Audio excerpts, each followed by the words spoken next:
साथियों, आज हम लोग एक वेरी वेरी इंपॉर्टेंट प्रश्न जो बार बार परीक्षाओं में पूछा जाता है, हर एक प्रतियोगिता परीक्षा में, चाहे बिहार पुलिस हो, यूपी पुलिस हो, छत्तीसगढ़ पुलिस हो, मध्य प्रदेश पुलिस हो, इस तरह के क्वेश्चन हैं जिसमें आपको समय बहुत कम मिलता है। मुश्किल से 15 से 20 सेकंड का समय आपके पास रहेगा।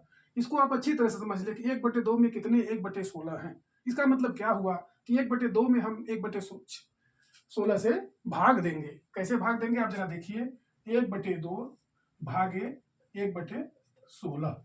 आपको मालूम है कि भाग जब गुणा में होता है तो इसका व्युत्क्रम हो जाता है। व्युत्क्रम मतलब उल्टा हो जाता है। उल्टा कैसे होगा? 1/2 गुणे ये हो जाएगा 16/1।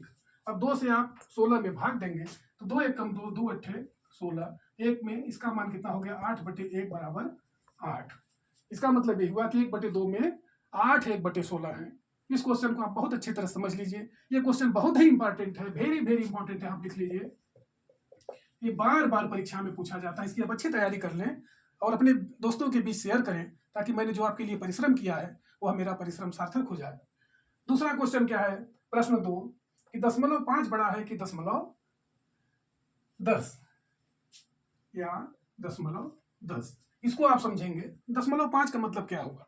0.5 को अगर आपको लिखना हो तो आप इस तरह से ऐसे लिख सकते हैं। यहाँ 5 लिखिए, दशमलव के नीचे आप 1 लिख दीजिए और उसके बाद कितने अंक हैं? 1 अंक है, वहां आप 1 जीरो बढ़ा दीजिए। इसका मतलब क्या हुआ कि 5 × 5, 5 दूनी 10 बराबर 1/2। 1/2 का मतलब ये हुआ किसी एक चीज का 2 हिस्सा करने पर 1 हिस्सा उसमें से निकाल दें। अगर रुपए पैसे के रूप में आप इसमें समझना चाहेंगे तो 1/2 का मतलब हुआ कि 1 रुपए का आधा 50 पैसे। उसी प्रकार से हम 0.10 को भी हल करेंगे। 0.10 का मतलब ये हुआ कि आप यहाँ 10 लिखेंगे, दशमलव के नीचे 1 लिखेंगे और दशमलव के बाद कितने अंक है? 1 और 1 2 अंक, 2 जीरो आप यहाँ बढ़ा देंगे। 1 जीरो ये है, 1 जीरो ये है। इसको आप काट दीजिए। यह जीरो से यह जीरो कैंसिल हो गया, कट गया। यहाँ बच गया 1/10। 1/10 का मतलब क्या हुआ? किसी भी एक चीज का 10 हिस्सा हमने कर दिया और 10 टुकड़ा करने के बाद उसमें से 1 टुकड़ा निकाल दिया। अब आपके समझ में आ गया कि अगर इसको रुपए पैसे में हम करना चाहेंगे तो 1 रुपए का 10वां हिस्सा हमारा 10 पैसा होता है। तो आप खुद बताइए कि 50 पैसा बड़ा होगा कि 10 पैसा होगा? आप कहेंगे सर 50 पैसा बड़ा होगा। इसका मतलब ये हुआ कि हमारा 0.5 बड़ा है और 0.10 इससे छोटा है।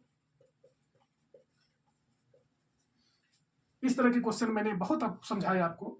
अब अपने दोस्तों के बीच शेयर करें, अच्छी तरह से समझें। आपके पास प्रतियोगिता परीक्षा में बहुत कम समय रहेगा, बहुत कम समय में इस प्रश्न को आपको हल करना है। अच्छी तरह से समझ करके अच्छी तरह से हल करें और अच्छे से क्वेश्चन करते हुए आप प्रतियोगिता परीक्षा में अच्छे नंबर पास हों, यही मेरी कामना है। धन्यवाद।